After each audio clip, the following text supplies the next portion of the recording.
Hello guys, welcome back to the Brutal Investor channel. I hope you guys are having a fantastic day today. In this episode, we're going to cover a very important project that in my opinion has a high chance of reaching a 100x move by the end of this bull run, and it's also a Polkadot based project, and it's something that I just wanted to share with you guys to let you know the importance of this project and how it can be both a short-term play and a strong long-term play as well, right? So this protocol is called MAP protocol. The ticker symbol is MAP, M-A-P. And as always, you guys can go through their website, maplabs.io, in order to do your own research, which I highly recommend you to do before you invest in any project, right? So what is MAP protocol? Right off the bat, they have a very cool website which in a way is mesmerizing, at least to me. If you guys are into triangles and very coolly presented geometric structures, then you definitely find this website very interesting, right? So MAP protocol is basically a chain-to-chain interoperation protocol. So what does that mean? MAP protocol is an open, fully decentralized chain-to-chain interoperation protocol that enables the interoperability of multiple blockchains, right? So it is basically a protocol that helps interoperable features to be present between two different blockchains, or in essence, it helps to make interoperability possible between two chains, right? Such interoperability could be achieved among different blockchain system or among several layer 2 subchains. So you can basically achieve these kind of interoperabilities using different blockchain systems altogether, right?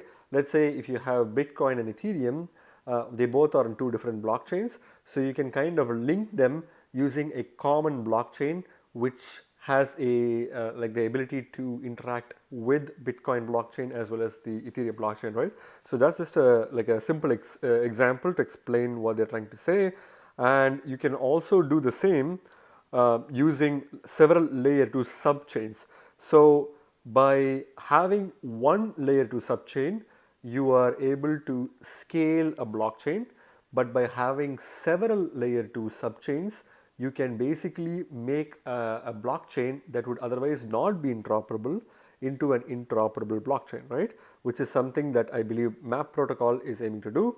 So if you look at their website, they basically have different ways of explaining how they aim to function.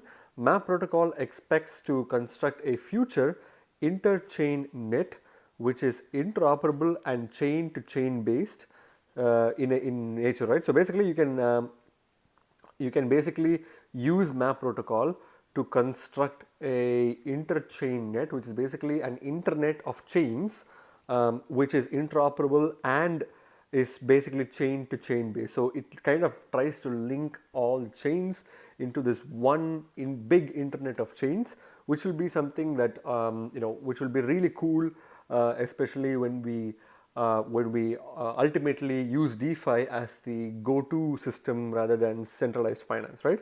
The ecosystem built on MAP protocol can provide a solid infrastructure for DeFi, DEX, AI, IoT, traceability, and governance filed by cross-chain communication, privacy computation, shared storage, etc. Right? So basically, MAP protocol is aiming to provide an infrastructure for enabling this internet of chains or interchain net, which can basically allow seamless DeFi to happen between numerous blockchains which would otherwise not be compatible with each other, have a multi-chain DEX, artificial intelligence or AI, Internet of Things, traceability and governance filed by cross-chain communication, privacy computation, shared storage, and so on and so forth, right? So again, such a huge value proposition. If you think about it, you can clearly see that even if you take a blockchain such as Polkadot, which is interoperable in a way where any project that gets built on Polkadot is interoperable with the projects that are built on another parachain of the same Polkadot ecosystem, right? But they are not necessarily easily interoperable with, let's say, Ethereum, or in many cases Bitcoin blockchain itself, right? And it seems like all projects are kind of like creating their own chains and creating their own ecosystem, where within that ecosystem you can clearly see interoperability happening, but none of them in any way try to like create an internet of chains. But it seems like map protocol aims to do this, and this is something like a huge value proposition. They have a huge bird's eye view of all the blockchains, and they are like, let's just interconnect everything and make everything into one massive ecosystem. And that's something that's very exciting to see, right? So you can also go through their white paper as well as their GitHub, which I highly recommend you guys to include as a part of do your own research project for this protocol. So map protocol architecture, they have this very unique architecture that I want to cover as well. So if you see, they have core modules, they have ultra light verification protocol and map feeder. They have add-on modules which include map standardization, map standardized P2P stack and mapped block transport channel, right? And they also have development framework which includes map application tool environment, or MATE. Again, these are technical things that you guys can obviously read through. I don't want to cover it in detail and make this video a lengthy video. I just want to cover the core aspects of it so that it can help you guys do your own research, right? So why would you choose map protocol? What would be the main reason to choose map protocol? Ultra light verification protocol, or ULVP, provides the ability of one chain to validate the state of another chain under low bandwidth and low storage, right? Again, this is one of the main things that are lacking in the current cryptocurrency space. So if you have one chain that is siloed compared to other chains, and any form of block validation or verification for that particular chain will happen within its internal community, without it kind of getting this external support from other blockchain validators or other blockchain node runners, right? So map protocol provides a feature where you can use ultralight verification protocol, which kind of like uses one chain to validate the state of another chain under very low bandwidth as well as low storage. This is going to be a huge undertaking, and if it becomes successful, this project is definitely going to blow up, because it's some serious value proposition that I'm seeing that I pretty much haven't seen from many other projects, right?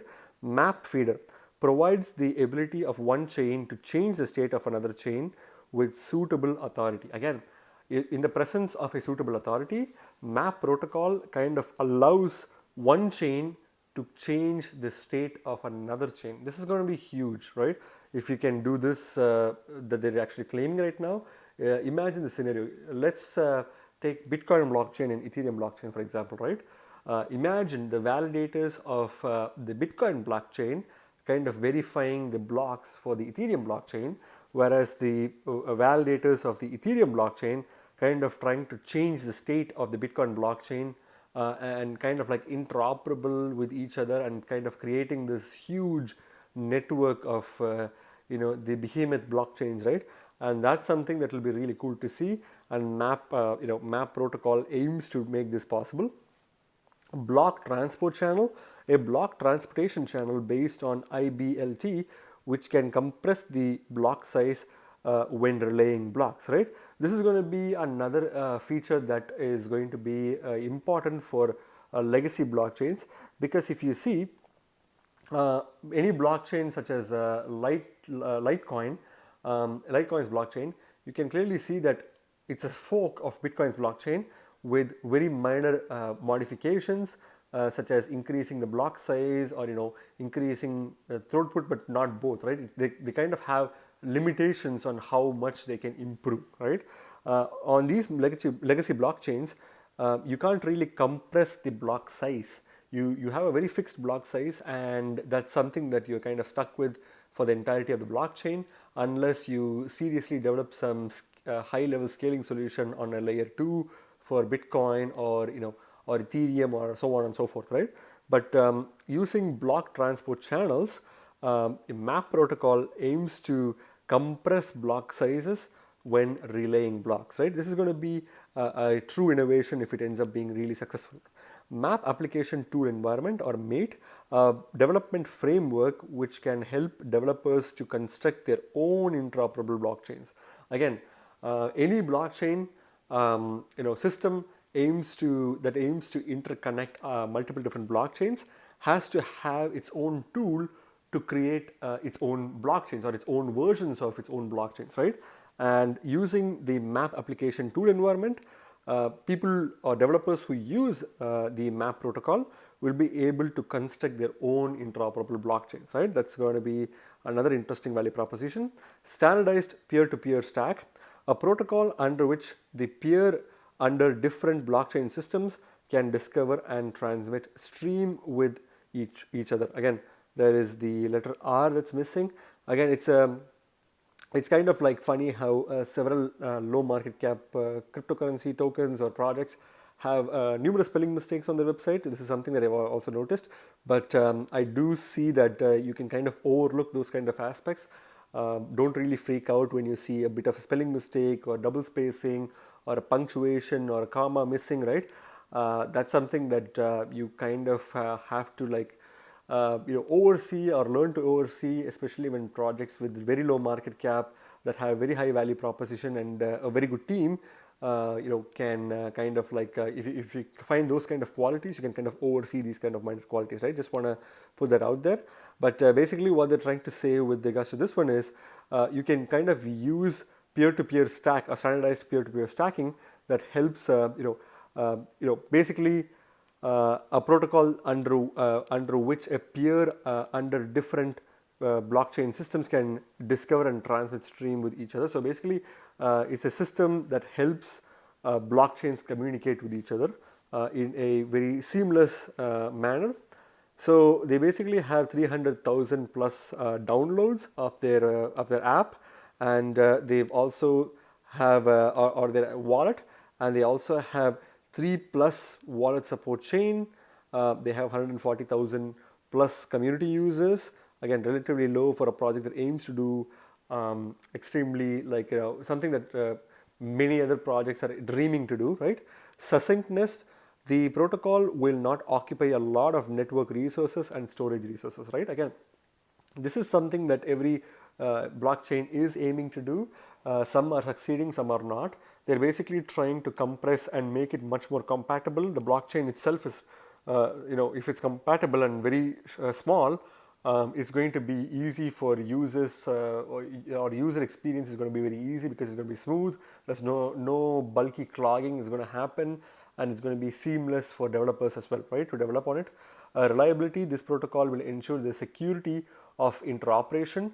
That is to say, the data obtained by any node must be consistent with that obtained by all nodes of the corresponding chain. So again, they have this high reliability on their protocol that ensures interoperability within different projects. Universality, this protocol only regulates interoperable modules and does not add any other requirements, constraints, or restrictions to the ecological blockchain, right? So it's kind of like a given that a project that aims to do so much creates this sense of interoperability and universality, and it obviously has these kind of modules built within it that enables it to seamlessly work with other blockchains. Application scenarios, so they have a couple of application scenarios which I guess you guys can kind of like read through it, but I'll just quickly cover through this. DeFi and DEX are the two most important application scenarios of MAP protocol. The essence of DeFi and DEX can be seen as interchain calculation, and MAP protocol provides a powerful chain interoperation function. Through the chain interoperation, different digital assets could be exchanged directly.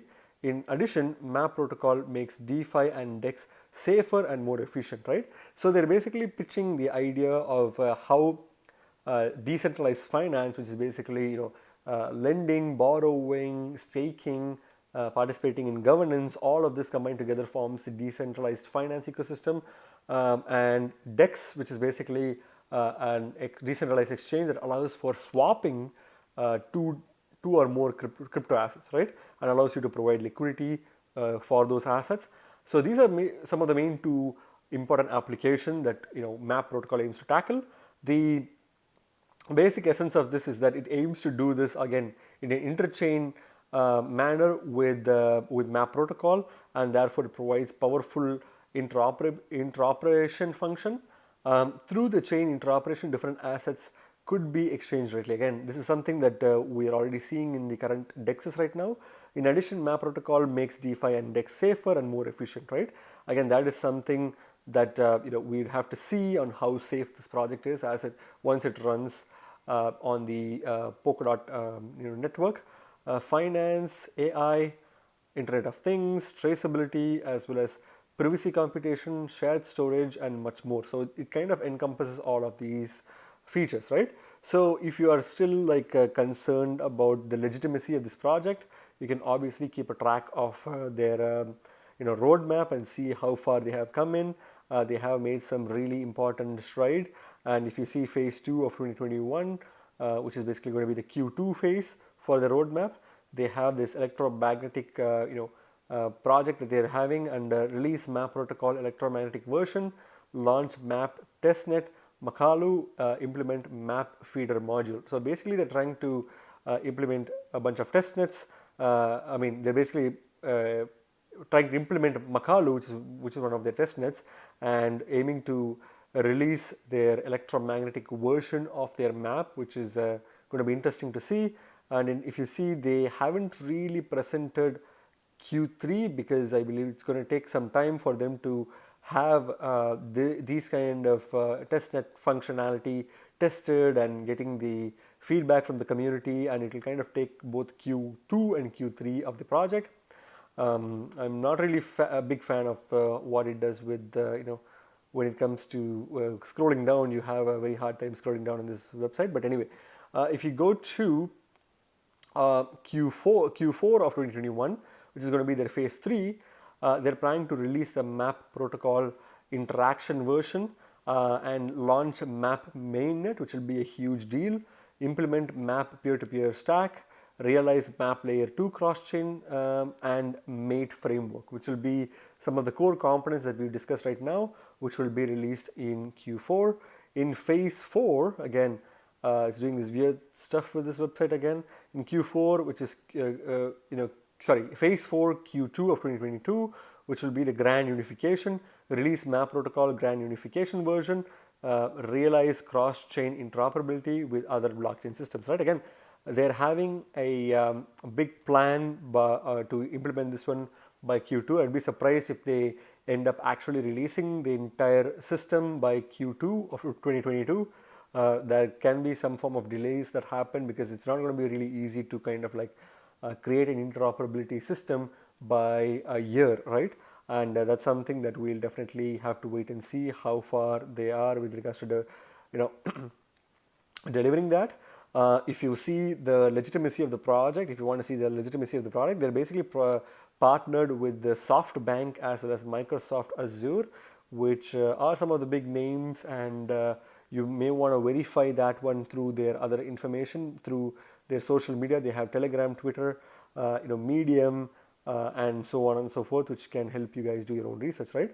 They have an official ERC20 version of the address because, again, just like all Polkadot-based projects, this project also exists in the Ethereum blockchain until the Polkadot parachain goes live, which will happen anytime soon. And then this project will be competing with several other projects in order to have a Polkadot parachain slot, right? Which will be really interesting to see.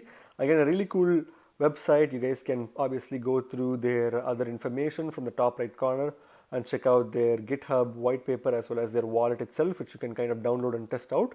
Now let's go to the CoinGecko page for the MAP protocol. So this token is currently unranked, and therefore it's kind of like a relatively new project that is listed on CoinGecko very recently, and this token is currently trading at 17 cents per token, and it has been kind of having this dump on the past 24 hours at about 15.6%, and this is like a good buy opportunity for someone who's planning to test this project, which has a really serious value proposition, right? The market cap information is also not available, but again, it could be anywhere between somewhere between 10 or 15 million dollars in market cap, or even less than that. And if you see, the max supply is basically the only thing that really concerns me about this project. I really like their vision and how they aim to make the entire cryptocurrency space into one big interoperable chain that seamlessly interacts and creates DeFi ecosystem and DEX ecosystems between multiple different blockchains. But the main drawback of this project that I don't really like personally is its extremely high max supply. It has 10 billion tokens in max supply, and we really don't have any information about how many of those 10 billion tokens are circulating. I do believe that it's going to be only a few millions, and therefore you can see some really high inflation happening depending on how rapidly the emission schedule is for this token. But expect to see some really serious price slumping in the short term. Again, you can kind of see this token remaining less than 20 cents for quite some time because of its price slumping action, unless they implement some form of a token burn mechanism, which I haven't personally seen from their website. If you guys have seen a token burn from this project, then please let me know in the comment section below. But otherwise, I haven't really seen any form of a token burn schedule or token burn kind of proposal implemented. But once they happen, if they do happen to do that, then I do believe that this token will have some form of price appreciation, because this max supply is extremely high, and it's one of the things that I really hate about this project. But that's why I personally feel like it is a good short-term play, at least at the very least. But depending on how well they tackle that price dumping, or if they have a vesting schedule or staking schedule or something like that that can prevent people from dumping the token on the market, this token is definitely going to have some serious inflation, at least in the short term, right? So if you look at the tokens chart, it's actually the token information is available all the way since December 8th of 2019.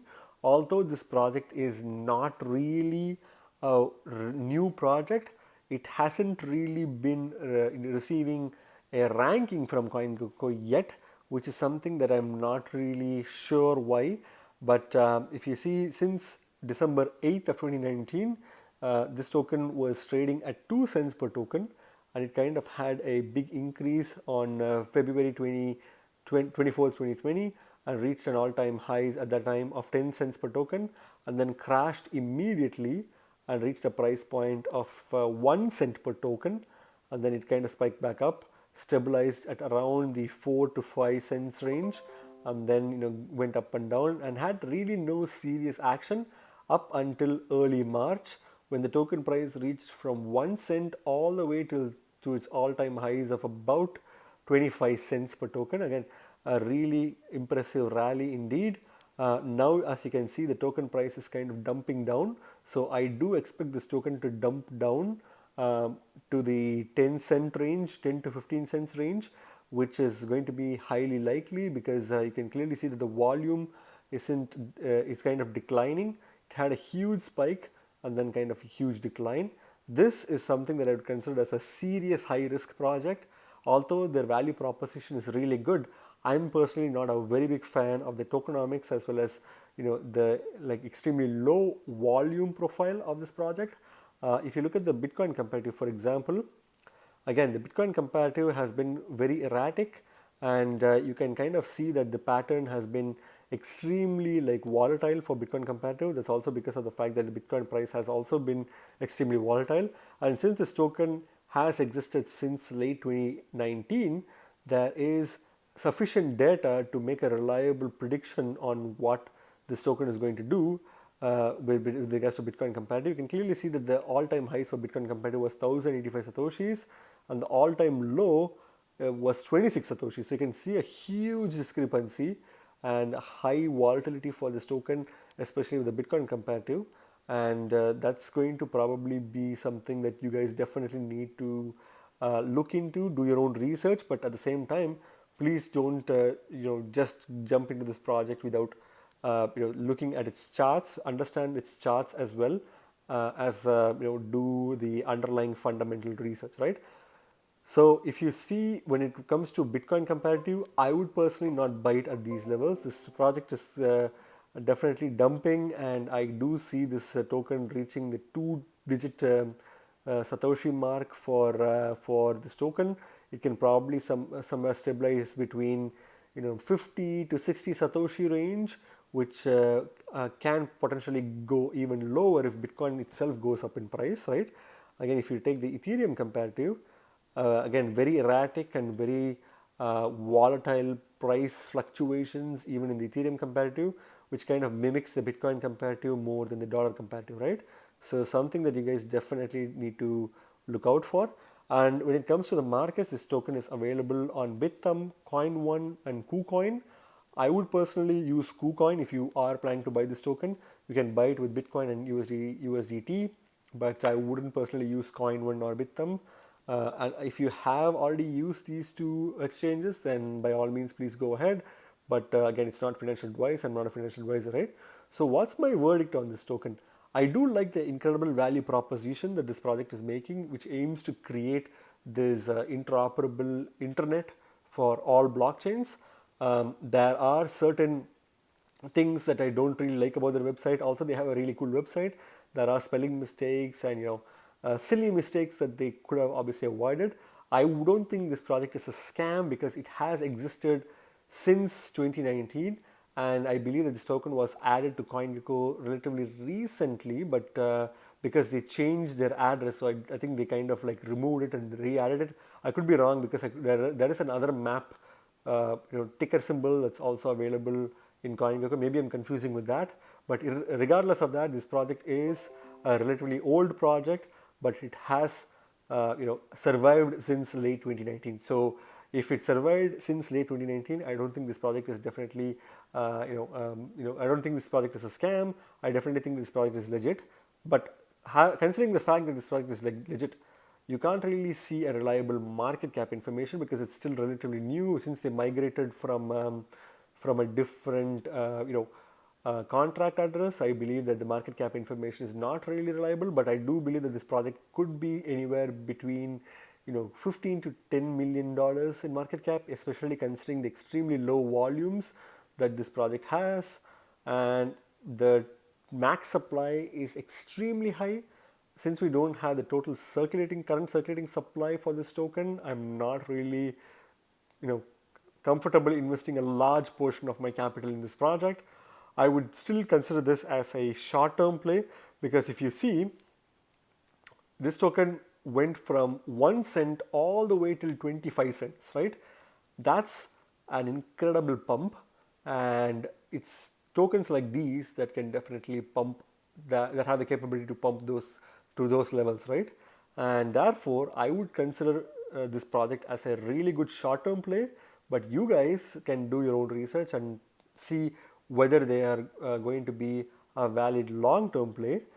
If the Polkadot auction does go well and they do end up being on the Polkadot blockchain, then there is a chance that this token could be a long-term play because they are trying to compete with other Polkadot-based blockchains, and they will have this interoperable liquidity that will help them propel to really good price valuations.